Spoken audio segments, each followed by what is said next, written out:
Hello everyone ဒီမှာကိုအတွက်เนาะအချိန်လေးတစ်နာရီတစ်နေ့တစ်နာရီပဲ Hello အားလုံးပဲမင်္ဂလာပါကျမနာမည်ကတော့တထားပါတထားတော့ဒီအသက်30ကျော်အမျိုးသမီးတွေကျန်းမာလှပတဲ့ခန္ဓာကိုယ်ကောင်းမွန်တဲ့ lifestyle တစ်ခုရရှိဖို့အတွက်နေ့စဉ်အသုံးဝင်တဲ့အကြောင်းအရာလေးတွေကိုမျှဝေသွားမှာဖြစ်ပါတယ်ရှင်ဒီရဲ့ဗီဒီယိုလေးမှာပြောပြချင်တဲ့အကြောင်းအရာကတော့ကို self awareness self improvement နဲ့self love လို့ခေါ်တဲ့ကိုချစ်မြတ်နိုးဖို့ပေါ့နော်အချိန်လေးတစ်နေ့တစ်နာရီပေးဖို့အကြောင်းအရာလေးပြပြသွားမှာဖြစ်ပါတယ်တထားရဲ့တငယ်ချင်းတွေ colleague တွေဒီ close friend တွေကြားထဲမှာလည်းကြားနေရတဲ့စကားလေးတစ်ခုရှိရဲအဲ့ဒါကတော့ငါမှအချိန်မရှိဘူးငါမှကျင်သွားဖို့အချိန်မရှိဘူးငါမှဒီလေ့ကျင့်ခန်းလေးလုပ်ဖို့အတွက်ကိုအချိန်မရှိဘူးလို့ပြောကြရဲပေါ့နော်အဲ့ဒီဟာနဲ့ပတ်သက်ပြီးတော့ကျမကဘယ်လိုမျိုးဒီအရေးပါတယ်เนาะဒီတနေ့တနားဆိုတဲ့အချိန်တွေကကိုအတွက်ဘယ်လောက်ထိအရေးပါတယ်ဆိုတဲ့အကြောင်းအရာလေးဒီဗီဒီယိုမှာပြပြသွားမှာဖြစ်ပါတယ်ရှင်ပထမဆုံးပြောချင်တာကတော့အလုံးလုံးနေတဲ့လူတွေမှာအလုံးလုံးနေတဲ့အမျိုးသမီးတွေပဲဖြစ်ဖြစ်အိမ်အောင်ရှင်အမျိုးသမီးတွေပဲဖြစ်ဖြစ်အဲ့ဒီမှာအကြားရဆုံးအကြောင်းအရာကဘာလဲဆိုတော့သူတို့မှအချိန်မရှိဘူးသူတို့မှတနေ့ကုန်အလုံးလုံးရရဲအလုံးရှိရလွယ်လဲအလုံးလုံးရရဲဒါမှမဟုတ်လို့ရှင်အိမ်အောင်ရှင်အမျိုးသမီးတွေဆိုလို့ရှင်လဲကလေးထိန်ရတယ်အဲ့လိုပေါ့နော်ဒီဝေယအိမ်မှုကိစ္စဝေယဝိစာတွေအများကြီးကိုလုံးနေရတဲ့အတွက်ကြောင့်သူတို့မှအချိန်မရှိဘူးလို့ပြောကြတယ်အဲ့တော့ဒါကတော့ဖြစ်စီမိန်းကလေးတွေအကုန်လုံးလှစေချင်တယ်ဒါအမှန်ကန်ဆုံးစကားပေါ့နော်မိန်းကလေးတွေကိုရမ်းလှစေချင်တယ်အသက်30ကျော်မျိုးသမီးတစ်ယောက်မှရှိသင့်ရှိထိုက်တဲ့အသိပညာ life experience ပြီးတော့ social experience နောက်ပြီးတော့ဒီ self awareness ပေါ့နော်ကိုသိနေရမယ်ကိုယ့်ရဲ့ခန္ဓာကိုယ်ကိုယ့်ရဲ့ mental health ကိုယ့်ရဲ့ physical health ကိုသိနေရမယ်လို့သိစေချင်တယ်ပေါ့နော်အဲ့တော့တချို့တွေမှာအများသောအားဖြင့်ဘာပြောလဲဆိုတော့ gym ကစားဖို့ပြောတယ်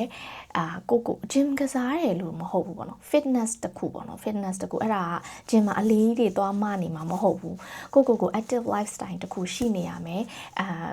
healthy ဖြစ်တဲ့ body structure တခုကိုထိန်းသိမ်းထားနိုင်ရမယ်အဲ့ဒီရဲ့ lifestyle လေးကိုအချိန်တခုလေးပေးပြီးတော့ထိန်းသိမ်းဖို့ consistency ရှိနဲ့လုပ်ဖို့ဆိုတာအရန်အရေးကြီးရယ်ပေါ့နော်အဲ့တော့အဲ့ဒီမှာဘာသာတွေ့လဲဆိုတော့ဒီအလုံးလုံးနေရတဲ့လူတွေပြီးရင်ဒီရဲ့အိမ်အောင်ရှင်မျိုးသမီးတွေမှာသူတို့မှအချိန်မရှိဘူးအဲ့တော့ဘာဖြစ်လို့အချိန်မရှိရလဲဆိုတော့ဟောသိစေချင်တယ်ပေါ့နော်အဲ့တော့တနေ့မှာ24နာရီရှင်24နာရီလုံးမှာအိမ်မကိစ္စတွေလုပ်နေဖို့เนาะအလုပ်လုပ်နေတဲ့ full time အလုပ်လုပ်နေတဲ့လူတွေဆိုလဲတနေ့ကို7နာရီ9နာရီဒီအလုပ်မှာအချိန်ကုန်နေဖို့ကလေးရှိရင်လည်းကလေးသွားကြောင်းကြိုတယ်ကြောင်းပို့တယ်ဒါတွေကိုလုပ်နေတဲ့ဂျားတွေကနေမှကိုအတွက်เนาะအချိန်လေးတစ်နာရီတနေ့ကိုတစ်နာရီပဲပေးအဲ့ရဲ့တစ်နာရီမှာဖုန်းသုံးနေဖို့မဟုတ်ဘူး TikTok တွေအဲ့လိုမျိုးဒရက်ဆက်ကြီးကြည့်နေဖို့မဟုတ်ဘူး Facebook သုံးနေဖို့မဟုတ်ဘူးဒီ social media ကိုခဏရပ်ထားပြီးတော့ကိုယ့်အတွက်အကျိုးရှိမဲ့ခန္ဓာကိုယ် movement တစ်ခုပေါ့နော်maybe yoga ကြိုက်တဲ့လူကလည်း yoga လေးကိုလုပ်နေမယ်ဒါမှမဟုတ်လို့ရှိရင်တချို့ YouTube မှာအများကြီးပဲ fitness နဲ့ပတ်သက်တဲ့ video တွေမှာအများကြီးပဲအဲ့ဒီဟာလေးတွေတခုခုဖွင့်ပြီးတော့လုပ်နေမယ်ဆိုရင် consistency ရှိနဲ့တစ်နေ့ကိုတစ်နာရီကိုပေါ့နော်အချိန်လေးပေးပြီးတော့လုပ်နေမယ်ဆိုလို့ရှိရင်3လသိတာလာလိမ့်မယ်6လမြင်လာလိမ့်မယ်ဗျာ facial changes တခုခုမြင်လာလိမ့်မယ်နောက်6လပြင်တစ်နှစ်အဲ့ဒီမှာ consistency ရှိနဲ့တာသွားနေလို့ရှင်ကိုယ့်ရဲ့လှပတဲ့ figure ပေါ့နော် figure တခုခုကိုရလာမယ်ဆိုတာတော့အမြဲတမ်းယုံကြည်ပါလို့အမှဘာသွားတွေ့လဲဆိုတော့တရာနဲ့အတူတူအလုံးလုံးနေရတဲ့ကမလေးတယောက်ရှိရပါတော့ သူကလည်း30ကျော်ပဲဒါပေမဲ့တထားတော့ငယ်တယ်ပေါ့နော်အဲ့မှာသူဆိုလဲအိမ်အောင်ရှင်အမျိုးသမီးတယောက်အလုပ်လုပ်နေရဲ့ full time မိခင်တယောက်လည်းဖြစ်တယ်ပေါ့နော်သူမှကလေးလေးတယောက်ရှိအဲ့တော့မိန်းကလေးတွေမှာကလေးမွေးပြီးလို့ရှိရင်တဘာဝအရာကိုနည်းနည်းလေးဝလာတာရှိရပေါ့နော်အဲ့တော့သူအဲ့လိုနည်းနည်းလေးပြည့်ပြည့်လေးပေါ့နော်အဲ့လိုမျိုးရှိရခန္ဓာကိုယ်တစ်ခုမှာသူတထားကိုဆိုရင်တထားအရန်လှတယ်အဲ့လိုပေါ့နော်sorry အဲ့တော့gym ကိုဆော့လာတဲ့လူတယောက်နဲ့ gym မဆော့ဝဲနဲ့ခန္ဓာကိုယ် movement မရှိတဲ့လူတယောက်ကကွာကွာရယ် normal pain နဲ့လူမဟုတ်ဘူးပေါ့နော် figures တခုရှိတယ်ပေါ့နော်အဲ့လိုမျိုးအဲ့တော့အဲ့ဒီမှာ तू okay I want to do like you we going to gym and like move my body and then like I want to have like some kind of active life but I don't have time just say yeah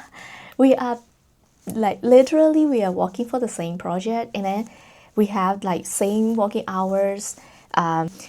pressure like work pressure something like that အဲ့တော့အကုန်အလုပ်တူလုပ်ပြီးတော့ဒီ project မှာအတူလုပ်နေရတာချင်းတူသူ့မှာအချိန်မရှိဘူးတထားမှာတော့အချိန်ရှိရယ်အေး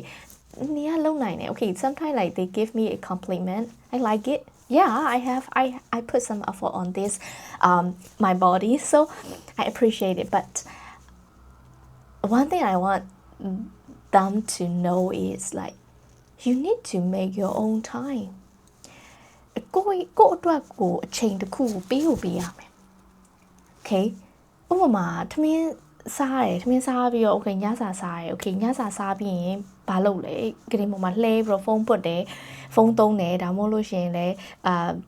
TV ကြည့်ရယ်အဲ့လိုမျိုးတွေလုံးမဲ့အစားတနာရီဝတ်တနာရီတထားတော့တနာရီကိုအကြံပေးပါတော့ဆိုနာရီဝတ်ဆိုရဲဟာအရင် short term ဖြစ်လွန်းတယ်လို့ထင်တယ်အဲ့တော့တနာရီမှာအဲ့လိုလေလေ့ကျင့်ခန်းလေးတစ်ခုလုပ်လိုက်တယ်ဆိုလို့ရှိရင်အရန်